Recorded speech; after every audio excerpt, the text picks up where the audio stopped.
Oke, selamat pagi teman-teman. Hari ini saya kedatangan tamu namanya Mas Yudi. Beliau adalah seorang mekanik aktif saat ini yang bekerja di section ancillary. Benar Mas ya? Betul. Beliau ini menangani alat-alat yang kita bilang itu seperti medium truck, genset, pompa, kemudian kompresor dan alat-alat support yang lain. Oke, Mas Yudi, gimana kabarnya Mas? Alhamdulillah kabarnya baik Pak Febri hari ini. Sehat walafiat. Mungkin bisa diceritakan jenjang karirnya dulu. Jadi seorang mekanik itu mulai kapan, gitu kan? Oke. Mungkin sedikit saya cerita ya. Jadi jenjang saya sebelum sampai menjadi mekanik sekarang ini, mungkin sebelumnya dengan latar belakang pendidikan yang mempelajari otomotif, kemudian juga sempat mempelajari beberapa masalah alat berat, kemudian juga basic-basic mekanik yang lain ya. Kemudian setelah itu saya melamar di perusahaan di PT Buma, kemudian saya diterima di sana dan pada saat itu sekitar tahun 2006 saya masuk ke PT Buma, kemudian juga setelah masuk di PT Buma itu pun saya tidak langsung terjun langsung karena masih tahap training, jadi masih tahap pembelajaran. Nah dari situ saya dibekali yang namanya training dari training basic ya, yang dinamakan BMC ya. Jadi BMC itu banyak menyakup masalah sistem, semua sistem yang dasar yang ada di alat berat kita pelajari di BMC tersebut. Oke. Jadi yang waktu itu penyelenggaranya PT Buma ya Mas ya, yang BMC itu ya. Ya, untuk penyelenggara itu PT Buma, tapi yang mengadakan itu PT United Tractor. Oke, dari UT berarti ini merger antara UT dengan Buma. Betul sekali Mas Pak Budi. Oke Mas, selain ini Mas, selain BMC tadi, Ya, pernah nggak melakukan atau mengikuti pelatihan-pelatihan atau training yang bersertifikat? untuk training-training yang bersertifikat selama saya di perusahaan sebelumnya, kebetulan saya sudah pernah mengikuti beberapa training. Mungkin yang pertama itu artikulik dump truck A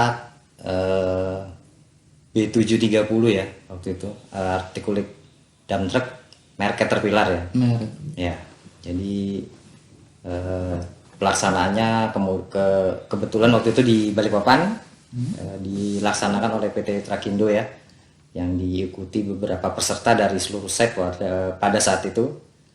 Kemudian training yang kedua yang saya dapat itu engine ya. Jadi engine spesialis waktu itu. Cuman karena keterbatasan akhirnya hanya berapa sesi. Jadi waktu itu juga yang dilaksanakan di PT Trakindo juga, kebetulan Pak Febri ya. Ya kebetulan waktu itu trainingnya dilaksanakan di PT Trakindo Cilengsi ya. Oke, Ya. Nah, menurut Mas Yudi ini, pelatihan seperti apa yang paling membantu untuk pekerjaan? Menurut saya pelatihan yang cukup membantu dalam setiap pekerjaan itu, dimana apa yang kita kerjakan itu sesuai dengan apa yang diberikan ya, pelatihan yang diberikan. Jadi pelatihan sama dengan yang dikerjakan ya? Betul. Tapi tidak menutup kemungkinan kita harus belajar secara general juga.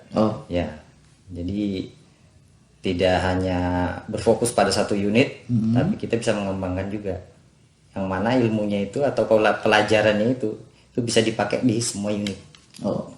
Nah, kalau kita sudah seperti itu pasti dong ada kalanya itu kita mengalami kesulitan. Ya. Apa sih kesulitan yang dihadapi kalau kita ketemu alat-alat baru misalnya? Kesulitan kalau menurut saya itu tantangan Pak Febri ya. Tantangan. Jadi Dimana kesulitan itu biasanya pengenalan di awal pada saat pengerjaan unit. Jadi ya harapannya kita bisa mencari tahu. Jadi unit itu seperti apa, kita cari manualnya sebelum kita mendapatkan training atau pembelajaran ya kan. Nah itu kita cari. Jadi kesulitannya itu pada saat kita baru mengerjakan penyesuaian gini, penyesuaian sama langkah-langkah yang mungkin belum pernah kita kerjakan. Nah itu harus kita adaptasi lah istilahnya ya. Jadi tapi dengan panduan buku atau manual. Nah kita bicara masalah pelatihan lagi. Kalau pelatihan keselamatan kerja penting nggak untuk profesi mekanik? Kalau menurut saya namanya pelatihan itu untuk khususnya safety di awal pekerjaan, khususnya di dunia pertambangan itu yang pertama menurut saya utama. Kenapa saya bilang utama? Karena kita tahu sendiri sebelum kita bekerja itu kan kita harus aman dulu. Jadi biasanya pembekalan seperti training safety itu wajib sebelum melakukan aktivitas atau pekerjaan di dunia pertambangan. Oh, berarti dari keselamatan terus ke produk ya. Betul. Jadi ini pengembangannya ke situ ya. Kalian. Nah, dari Mas Yudi sendiri nih. Harapan dari pelatihan mekanik yang diselenggarakan tapi oleh pihak luar, contoh universitas, sekolah, atau pihak-pihak lain yang tidak berada sangkut pautnya dengan perusahaan kita itu, seperti apa Mas? Harapan-harapannya itu? Harapannya sih untuk pelatihan itu sebenarnya harusnya tetap selalu diadakan ya. Ada diadakan, kemudian untuk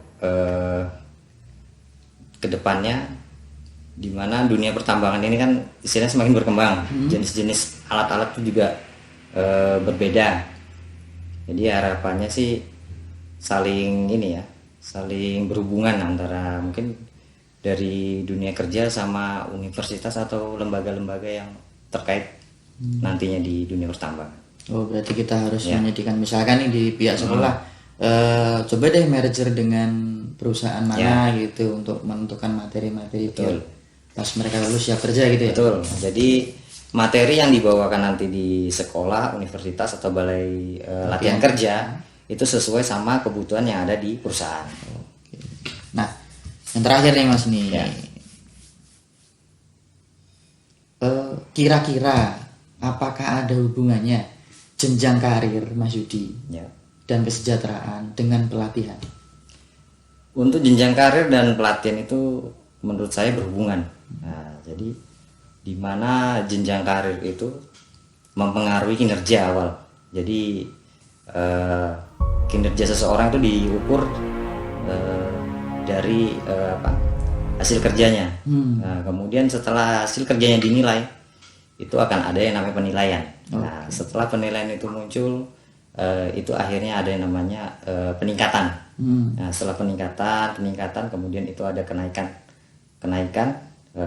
jenjang, kemudian itu pasti ada yang namanya penambahan salary. Nah, jadi salary itu yang nantinya menjadi patokan lah sebagai kesejahteraan kita ya, meningkatkan kesejahteraan. Nah, kalau menurut saya sih itu ya. Terima kasih atas waktunya Mas Yudi. Pak Febri, terima kasih atas waktunya. Sampai jumpa di wawancara berikutnya. Terima kasih.